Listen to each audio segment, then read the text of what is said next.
রব্বুল আলামিন বলছেন এদের চোখ দিয়েছি, চোখ দিয়ে কোনোদিন এটা বিশ্লেষণ করে না, দেখে না। ওয়ালাহুম আদানুন লা ইয়াসমাউনা বিহা, আমি তাদের কান দিয়েছি, এই কান দিয়ে কোনোদিন হক শুনে না, সত্যটা শুনে না, শোনার চেষ্টাও করে না।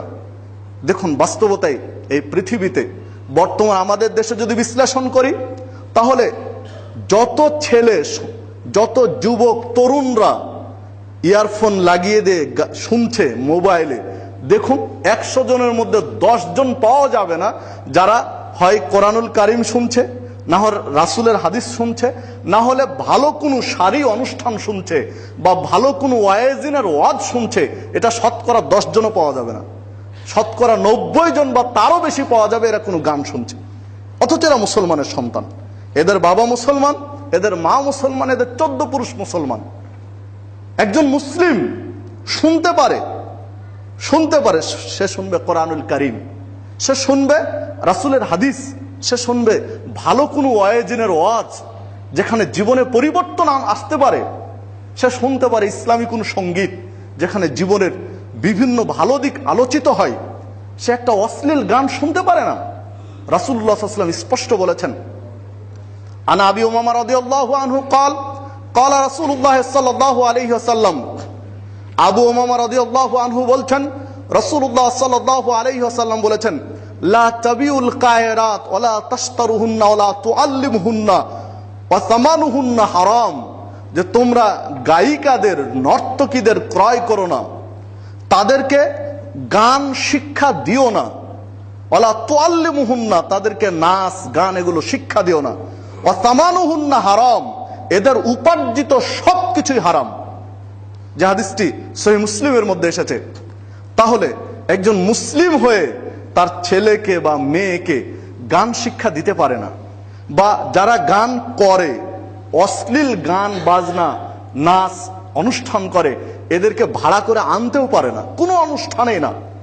একজন মুসলমানের বিয়েতে, বিভিন্ন বার্ষিকীতে, বিভিন্ন অনুষ্ঠানে তাদেরকে আমরা নিয়ে আসি, অথচ আপনি আমি মুসলিম। এটা কেন হবে?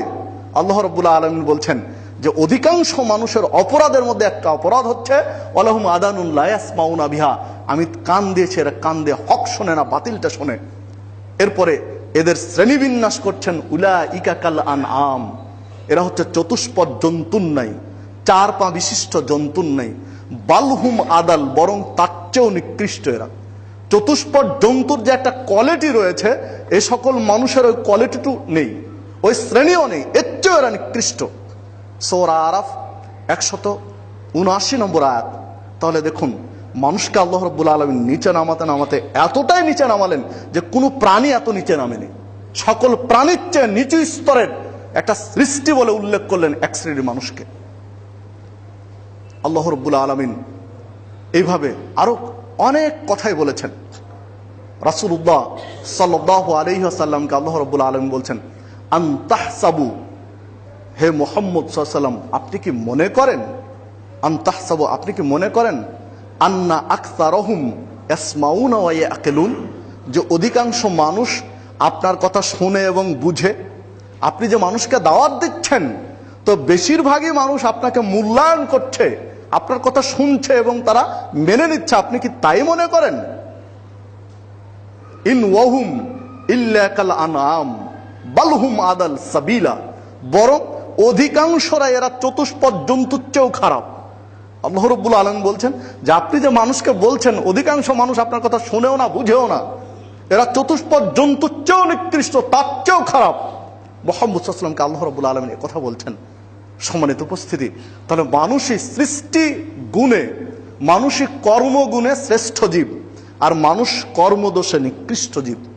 আপনাকে আমাকে শ্রেষ্ঠ হওয়ার জন্য চেষ্টা করতে হবে, নিকৃষ্ট পর্যায় থেকে বেঁচে থাকার চেষ্টা করতে হবে।